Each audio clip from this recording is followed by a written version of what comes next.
गुरु प्यारी सात संगत जी, प्यार से कहना धन निरंकार जी। सात संगत जी, अमीरी और गरीबी ये तो जीवन का खेल है। कोई अमीर है तो कोई गरीब है। सात संगत जी, इंसान के पास अगर बहुत ज़्यादा धन दौलत आ जाए तो उसे अहंकार वश में कभी नहीं आना चाहिए, और अगर धन दौलत चली जाए तो उसे हमेशा सब्र और संतोष बनाए रखना चाहिए। कैसी भी परिस्थिति क्यों ना हो, हमेशा सब्र, संतोष और धैर्य बनाए रखना चाहिए। और कोई भी परिस्थितियों में अगर प्रेम से रहेंगे तो जीवन में सुख हो या दुख वो अच्छे से बीत जाएंगे। सात संगत जी, आज की साखी इसी पर आधारित है, इसे पूरा जरूर सुने। सात संगत जी, एक बार की बात है, एक लाला जी से माता लक्ष्मी रूठ गईं और लाला जी से कहा, मैं तुम्हारे घर से जा रही हूँ और मेरी जगह तुम्हारे घर में नुकसान का आगमन होने वाला है, लेकिन जाने से पहले मैं तुम्हें कुछ देना चाहती हूँ। जो तुम्हारी इच्छा है वो मांगो मुझसे, मैं तुम्हें जाने से पहले भेंट देना चाहती हूँ। सात संगत जी, लाला जी ने माता लक्ष्मी से कहा, माँ, नुकसान का आगमन तो होने दीजिए, मैं उसे भी संभाल लूँगा। बस आप मेरे पे ये कृपा दृष्टि बनाए रखना कि कैसी भी परिस्थितियाँ क्यों ना हो, मेरे परिवार के सदस्यों में हमेशा प्रेम बना रहे। हर कठिनाइयों में वो सभी एकजुट होकर रहें, यही इच्छा है मेरी। सात संगत जी, माता लक्ष्मी जी ने लाला जी से कहा, तुम्हारी इच्छा जरूर पूरी होगी, और इतना कहकर वो वहाँ से चली गई। सात संगत जी, माता लक्ष्मी के जाने के बाद लाला जी के कारोबार में सिर्फ नुकसान ही नुकसान होने लगा। लाला जी का कारोबार इतना नुकसान में चला गया था कि अब परिवार की रोजी रोटी के लिए भी बहुत मुश्किल से पैसों की कमाई होती थी। सात संगत जी, कुछ दिन बाद लाला जी की छोटी बहू खिचड़ी बना रही थी और उसने खिचड़ी में सही मात्रा में नमक और मसाला डाला। फिर कोई दूसरा काम करने के लिए वो रसोई से बाहर चली गई। सात संगत जी, थोड़ी देर में बड़ी बहू रसोई में आई और खिचड़ी बिना चखे ही उसमें नमक डाल दिया। सात संगत जी, इसी तरह थोड़ी देर बाद तीसरी बहू और सास ने भी ऐसा ही किया, खिचड़ी को बिना चखे ही उसमें नमक डाल दिया। सात संगत जी, शाम को लाला जी जब घर पे सबसे पहले आए और कुछ खाने को कहा तो बहू ने कहा, पापा जी, मैंने गरम गरम खिचड़ी बनाई है, अभी लेके आती हूँ। सात संगत जी, बहू ने लाला जी को खिचड़ी सबसे पहले परोसा। लाला जी ने पहला निवाला मुंह में डालते ही समझ लिया कि नमक बहुत ज्यादा है।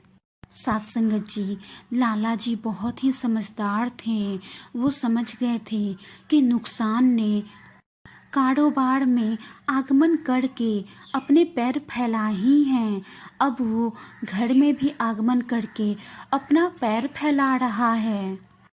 सात संगत जी, लाला जी ने चुपचाप खिचड़ी खाई और वो चले गए, उन्होंने कुछ नहीं कहा।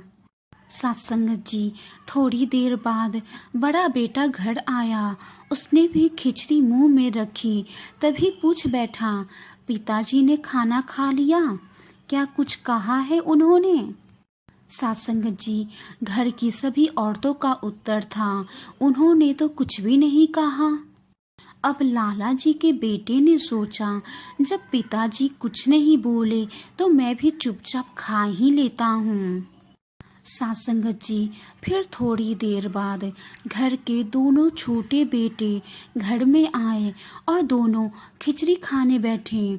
जब उन्होंने भी पहला निवाला मुंह में रखा तो वो भी समझ गए कि खिचड़ी में तो नमक बहुत ज़्यादा है। फिर उन्होंने घर की औरतों से पूछा कि पिताजी और भैया ने खाना खा लिया, उन्होंने कुछ कहा नहीं। सास संगत जी, घर की औरतों का फिर वही जवाब था कि नहीं, उन्होंने तो कुछ नहीं कहा। सास संगत जी, दोनों भाई फिर यही सोचने लगे कि अगर पिताजी ने और भैया ने कुछ नहीं कहा तो मैं भी चुपचाप इसे खा ही लेता हूँ। सास संगत जी, दोनों भाई खा के वहाँ से अपने कमरे की तरफ चले गए। सास संगत जी, इसी प्रकार जब घर के आदमियों ने खाना खा लिया, अब बहू और सास खिचड़ी खाने बैठी तो पहला कौर मुंह में डालते ही सारा मामला समझ लिया। सास संगत जी, बहुएं और सास गलती अपनी जान कर भी चुप रही कि कहीं भेद ना खुल जाए, कहीं सबको ये ना पता चल जाए कि खिचड़ी में तो नमक मैंने ही डाली है और मुझसे ही खिचड़ी में नमक बहुत ज़्यादा पड़ गई है। इसलिए चुपचाप उन्होंने भी खाना खा लिया। सास संगत जी, घर में पूर्ण शांति का वातावरण बना रहा। सास संगत जी, इसी तरह घर में कुछ न कुछ नुकसान होते ही जा रहा था। कभी कोई खाना खराब हो जाता तो कभी कुछ भी नुकसान हो जाता था, पर लाला जी हमेशा चुप रहते थे और हमेशा सब्र और धैर्य बनाते हुए सबसे प्रेम से ही व्यवहार करते थे। सास संगत जी, और जब जड़ और नींव प्रेम से बंधा रहेगा तो डाल को भी प्रेम से बंधा ही रहना पड़ता है। सास संगत जी, इसी तरह कुछ समय बीता। एक दिन रात को हाथ जोड़कर नुकसान ने लाला जी से कहा, लाला जी, मैं तो वापस जा रहा हूँ आज। फिर लाला जी ने नुकसान से पूछा, क्यों भाई?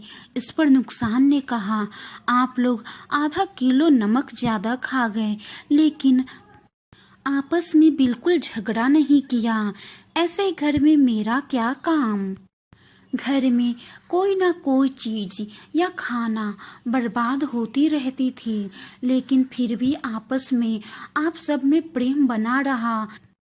आप सब एकजुट होकर रहें और आप सब में झगड़ा का नामो निशान नहीं रहा, तो उस घर में मेरा क्या काम? मैं तो इस घर में आकर हार गया हूँ। इस घर में मेरा कोई काम नहीं है। सास संगत जी, इतना कहकर नुकसान वहाँ से चला गया और नुकसान के जाते ही फिर माता लक्ष्मी उस घर में वापस लौट आई। सास संगत जी, झगड़ा हमेशा कमजोरी, नुकसान की पहचान है। जिस घर में हमेशा प्रेम का वास रहता है, माता लक्ष्मी वहीं पर निवास करती हैं। सास संगत जी, हमेशा सब में प्यार बांटते चलो और छोटे बड़ों की कद्र करो।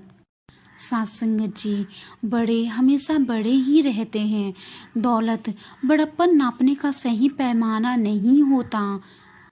सास संगत जी, अक्सर हम देखते हैं कि जो घर के बड़ी होते हैं, जो घर के मुखिया रहते हैं, वो अपने लिए कुछ ना कर कर बल्कि परिवार को सारी खुशियाँ दे सके, इसलिए वो अपने खुशियों को त्याग देते हैं और हमेशा दिन रात मेहनत करते हैं ताकि वो अपने परिवार को सारी खुशियाँ दे सकें। सास संगत जी, जिस घर में प्रेम रस है वहीं पे माता लक्ष्मी का निवास है, वहीं पे सब्र, धैर्य, संतोष है। सास संगत जी, ठीक इसी प्रकार हमारे जीवन में भी ये सब होता है कि कभी कारोबार अच्छा चलता है तो कभी कारोबार नुकसान में जाता है, पर इसका मतलब ये नहीं कि अगर कारोबार नुकसान में जा रहा है तो हम अपना धैर्य खो दें, हम अपने अंदर का सब्र खो दें और परिवार में मुंह फुला के सिर्फ सबसे लड़ाई झगड़ा ही करते रहें। साथ संगत जी, ऐसा व्यवहार परिवार के दुख का कारण बनती है और हम खुद भी दुखी हो जाते हैं। इसलिए अगर कारोबार नुकसान में भी जा रहा है तो हमेशा सेठ जी की तरह, लाला जी की तरह धैर्य, सब्र, संतोष बनाए रखें, परिवार एकजुट होकर चलें और हमेशा प्यार से, सबसे प्यार से व्यवहार करें। ऐसा करने से और सबसे बड़ी बात, सद्गुरु पर अपना विश्वास रखें कि सद्गुरु माँ सब कुछ ठीक कर देंगी। सासंगत जी, ऐसा करने से नुकसान भी हार मान जाएगा और नुकसान को भी आपके घर से निकलना ही पड़ेगा।